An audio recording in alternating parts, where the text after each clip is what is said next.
Bonsoir à tous, bienvenue sur France 24. Tout de suite, l'essentiel de l'actualité et on commence avec les titres de cette édition.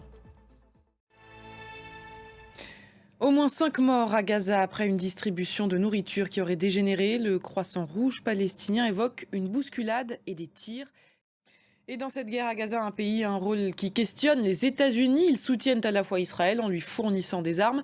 Les Américains n'hésitent pas non plus à envoyer de l'aide humanitaire à Gaza en effectuant des largages aériens.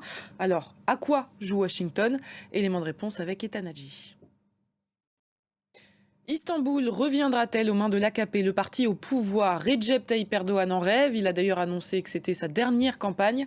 Les élections municipales sont organisées demain en Turquie.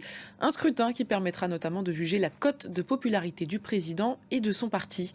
Nos correspondants Jenna Lebras et Adria Rochacutier ont suivi les deux principaux candidats à la mairie d'Istanbul. Ils ont quitté Haïti et sa guerre des gangs. Près de 250 ressortissants français et étrangers ont été évacués par hélicoptère puis à bord de navires de la marine française.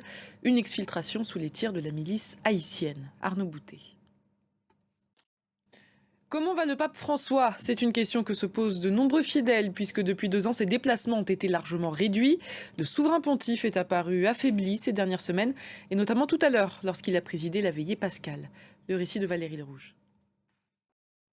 Si vous vivez en Europe, préparez-vous à passer à l'heure d'été cette nuit. Toutes les horloges avanceront d'1 heure et vous allez le voir, c'est un moment redouté par certaines personnes.